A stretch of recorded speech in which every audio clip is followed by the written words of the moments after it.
Today, we're diving into the incredible true story behind the film Badge of Faith.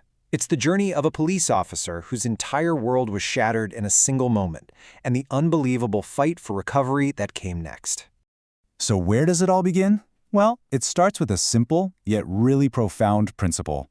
Here we are in a classroom with Officer Brian Lawrence, or Preach as his DARA students call him, and he's asking them a question that pretty much defines the code he lives his life by. And boom, a young student named Washington just nails it.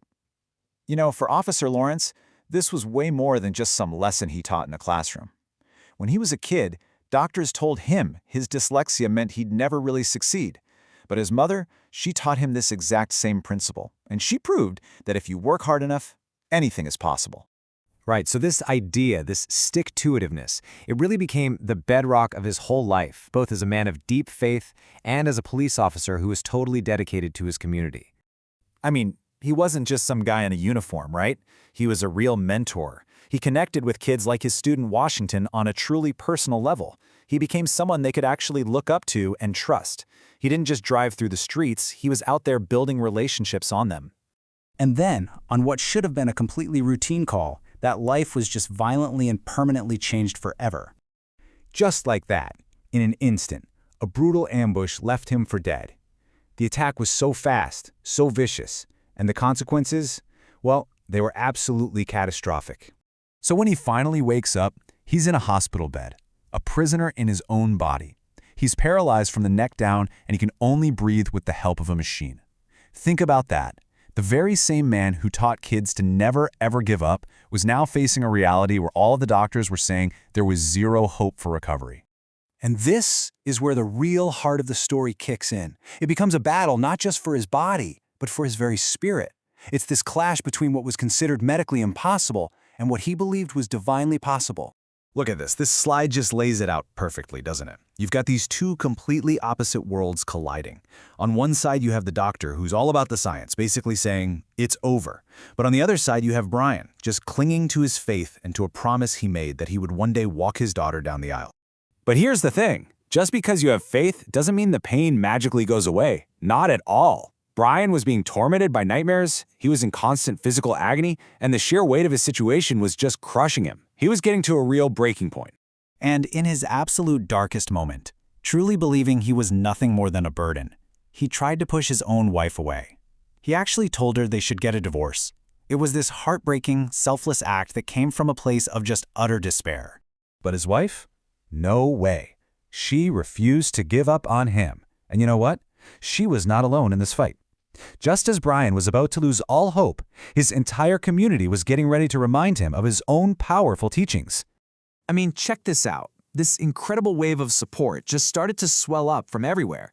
His family, of course, was his rock, but then his brothers and sisters in blue jumped in, his church, and even total strangers who heard his story online.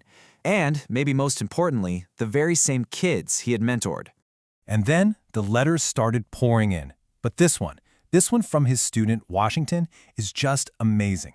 Can you even imagine hearing your own words, your own lesson on stick-to-itiveness thrown right back at you from a 9-year-old kid? It was the exact kick in the pants Brian needed to hear.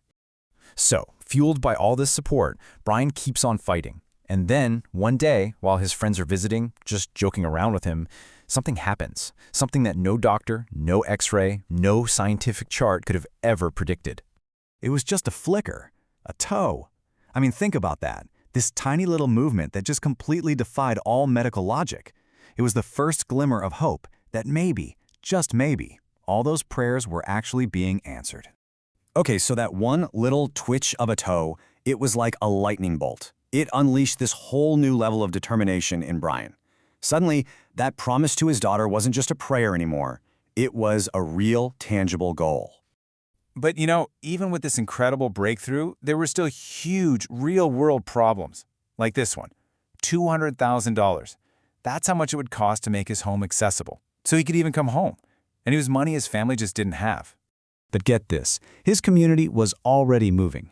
We're talking firefighters, police officers, and, you're not going to believe this, even a local biker gang showed up with tools and lumber to remodel his entire house, for free. An online fundraiser brought in donations from all over the world, paying for a custom van. They weren't just bringing him home, They were welcoming a hero. So his homecoming, wow. It was more than just about one man. It became this powerful testament to what can happen when a community rallies around hope. His very personal battle had become a symbol of faith and resilience for thousands of people. Later on, Brian finally revealed the true source of his incredible strength. In the most terrifying moment of his life, as he was lying there, he heard a voice, and it gave him one simple, powerful instruction. And that's what he held on to through every single second of pain and doubt. So Officer Lawrence's story really makes you think, doesn't it?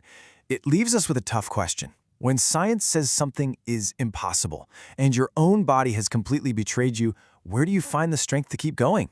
Is it faith? Is it community? Or is it just that simple, stubborn idea of stick-to-itiveness?